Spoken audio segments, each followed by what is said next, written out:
ہمارے پاس اگلا سوال ہے کہ حضرت میری 6 بیٹیاں ہیں، کوئی مجھے وظیفہ بتا دیں کہ میرا بیٹا ہو جائے۔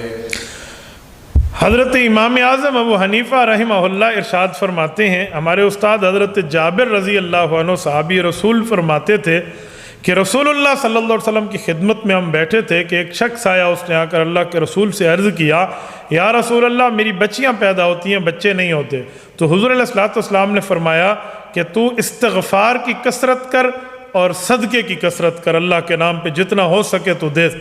تو کہتے ہیں اس نے صدقے اور استغفار کی کثرت شروع کر دی۔ فَوُلِدَ لَهُ تِسْعَةٌ مِّنَ الذُّكُورِ، تو اس کے 9 بیٹے ہوئے، 9 اولاد نرینہ۔ یہ حدیث پاک موجود ہے، اور اس کو اگر آپ مزید بھی دیکھنا چاہیں تو استغفار سورۃ نوح پارہ نمبر 29 میں لکھا ہوا ہے کہ اللہ پاک اولاد نرینہ عطا فرماتے ہیں۔ آپ استغفار بھی کریں، صدقہ بھی حسب توفیق کریں، نماز کی پابندی کریں، انشاءاللہ اللہ آپ کو بچے عطا فرمائے گا۔ اس کے علاوہ ایک اور وظیفہ بھی ہے، قرآن کریم میں ہے رب لا تذرنی فردا وانت خیر الوارثین۔ یہ آپ پڑھیں گے انشاءاللہ آپ کو اولاد نرینہ ملے گی۔ یہ ہمارے حضرات کا آزمودہ اور مجرب نسخہ ہے۔